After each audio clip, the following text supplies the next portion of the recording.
The chamber of the Galactic Council had witnessed 10,000 years of history. Civilizations had risen and collapsed within its curved obsidian walls. Wars had been declared here. Peace treaties signed in blood and starlight. But nothing, not even the legendary Vera clan's first contact with the Confederation, had silenced the chamber the way the vid feed playing on the central display did now. On the screen, a human woman, cross-legged on the floor of a Vera nursery den, surrounded by 6 Vera cubs.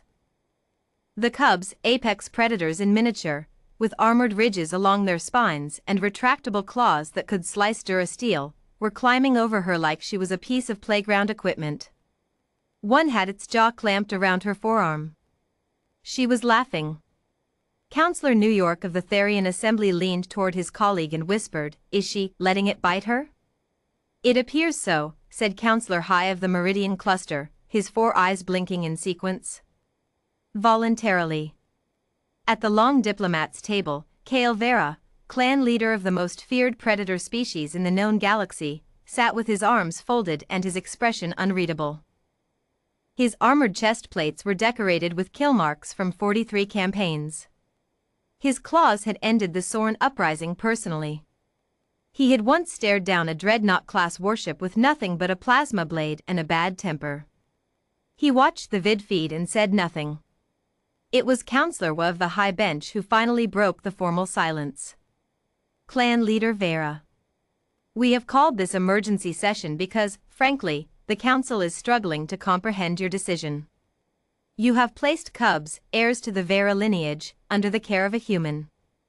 A single human female. Unarmed."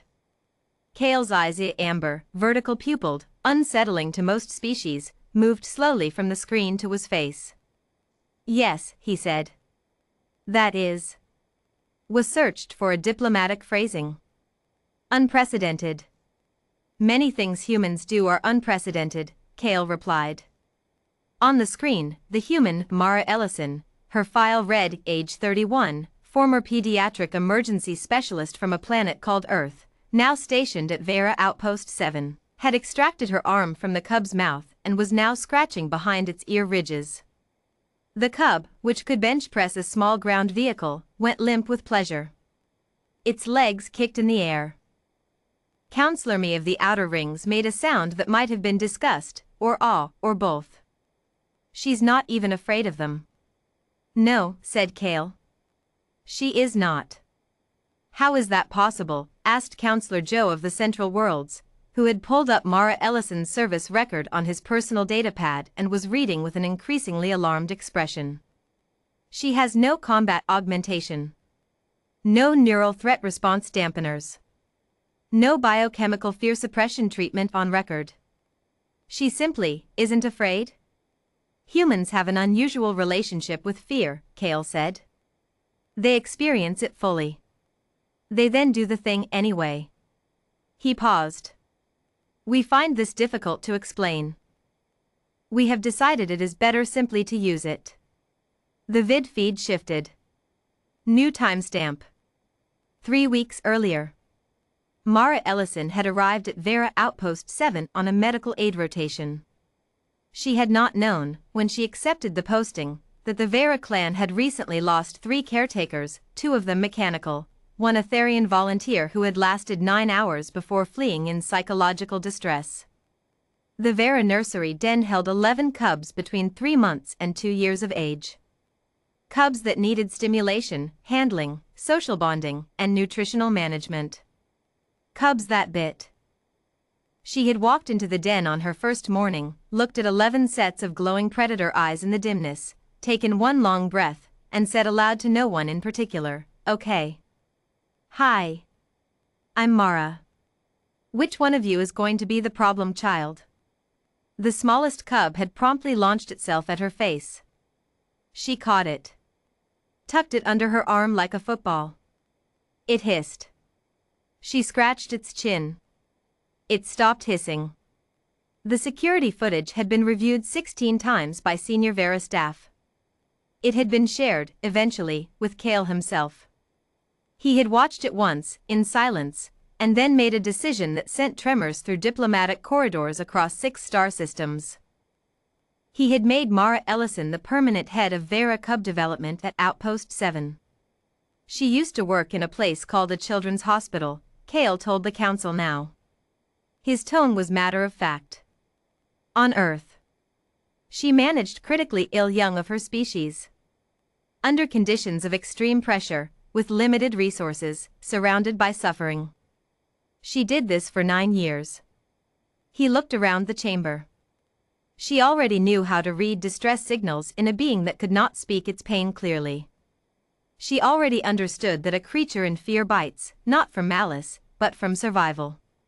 She already knew that the correct response to being bitten is not to recoil. It is to hold steady. Silence. She holds steady, Kale said. Our cubs can feel it. They have senses far beyond what most species can perceive. They read biochemistry, microtremors in muscle, the electrical signature of a nervous system under threat. With most caretakers, even willing ones, they feel the fear underneath. It changes them. Makes them reactive. Aggressive.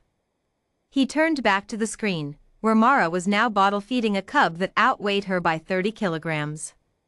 With her, they feel calm. Because she is calm. Because she has chosen to be. Counselor Dai of the Sylvan Worlds, who had been quiet until now, spoke carefully. And you trust this? One human's calm? We trust what our cubs tell us, Kale said simply. They do not lie. They cannot. And they have told us every day for 11 weeks that they are safe. He stood, and when a Vera clan leader stood, rooms adjusted to the fact of it. The council asked why we entrust our cubs to a human, he said. The question assumes it is strange. It is not strange. It is logical. You want a guardian for what is most precious to you? You do not find the most powerful being. You find the one who will stay.